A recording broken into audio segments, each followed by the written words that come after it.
What's kind of been the preparation this week? Well, it's just getting the guys ready for a new team and a different style offense than we played last week. It's been the main focus.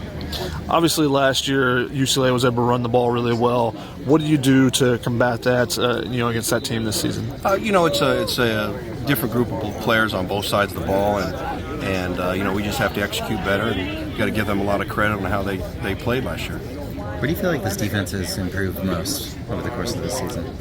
Well, we got a lot of guys work, which is a good thing. We've got a lot of repetitions with a lot of different players at all three levels. I think that as of late, the continuity of the same guys playing has really helped us play a little bit better.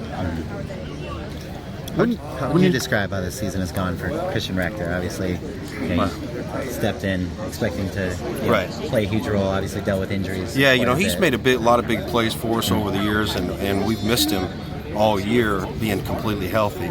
And he tried to play through the injuries since Stanford, and didn't get a lot of practice reps. And then finally, after Notre Dame, we shut him down and wanted him to get 100% healthy before he came back. And he felt like against Oregon he was, and it helped him. And I think he's played better as of late. Unfortunate what happened last week on the first drive. But he'll be ready to go this week. Is there anything in particular you guys are doing to prepare for DTR this week?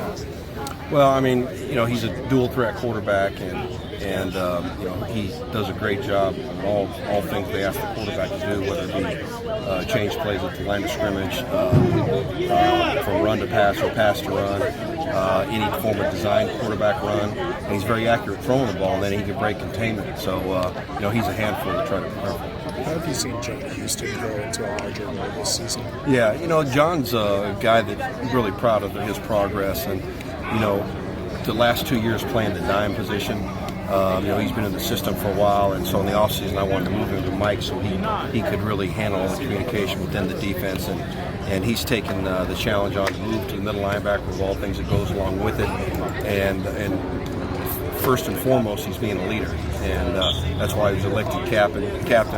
And he in the offseason, he and Jordan Alcefa, who Jordan was hurt the first week of camp, those guys were coordinator A and B when I wasn't around in the summertime. So he knows the defense really well. I think he's playing at a very high level at that position, and he's really shown his versatility.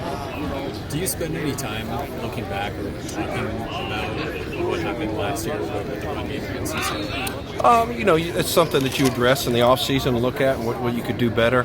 And then obviously when you get ready for that opponent, you look at that film. But they've got new players, we've got new players, and it is what it is. When you have a package that's been really successful, that 3 linebacker package, when you bring Elijah in, do you look to try to get it in there a little bit more? Do you look to try to utilize it a little bit more? It just depends. It depends on how we feel like the matchups are, and really what kind of personnel groups the offense gives us. It's really what it's generated from. With your nickelback rotation, Max being out, Kalana's now at 4 games. Where does it kind of go from here? Does Chase stay at that spot, behind Greg, or Well, Chase gives us a lot of flexibility. He can play any of those 3 positions inside, and so I think you'll continue to see him at all those spots when needed to be called on.